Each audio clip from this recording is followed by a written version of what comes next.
History remembers him as Africa's own Che Guevara, a young officer who defied France, the IMF, and corruption itself. But his story ends in betrayal and bloodshed on a warm October afternoon in 1987. This is the rise and fall of Thomas Sankara. In 1983, Upper Volta was a forgotten landlocked nation. Then, 33-year-old Captain Thomas Sankara seized power and reshaped its destiny. He renamed it Burkina Faso, land of upright people, a bold call for a new era. Sankara shunned luxury, driving a modest Renault 5, slashing his salary and making ministers fly economy. His focus was action, not appearances. His reforms were radical. Vaccinations saved millions of children. Land went to peasants, literacy soared, and forced marriage was banned, empowering women in ways few African leaders dared. To the people, he was a hero. To the powerful, a threat. His defiance shook three forces: traditional chiefs who lost privilege, the IMF, a global financial giant he refused to obey, and France, whose influence he challenged. To them, Sankara was a spark that could ignite Africa. By his side was Blaise Compaoré, a brother-in-arms from the 1983 coup.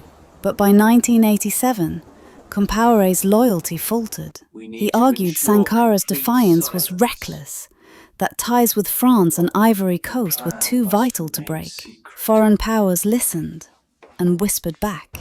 On October 15, 1987, Sankara arrived at a meeting in Ouagadougou's Conseil de l'Entente with 12 aides. At 4:30 p.m., soldiers loyal to Compaoré stormed in. Sankara stood, calm and defiant. "Stay calm," he said. "It's me they want."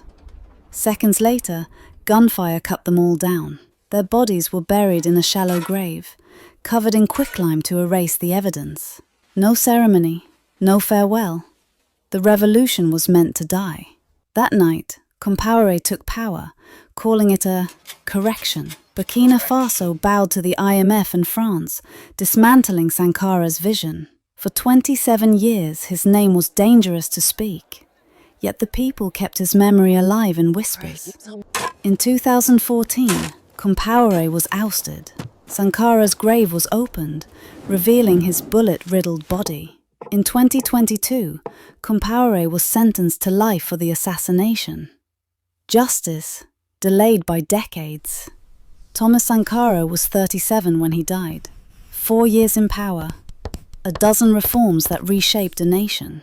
An idea that Africa could stand tall without kneeling to colonizers.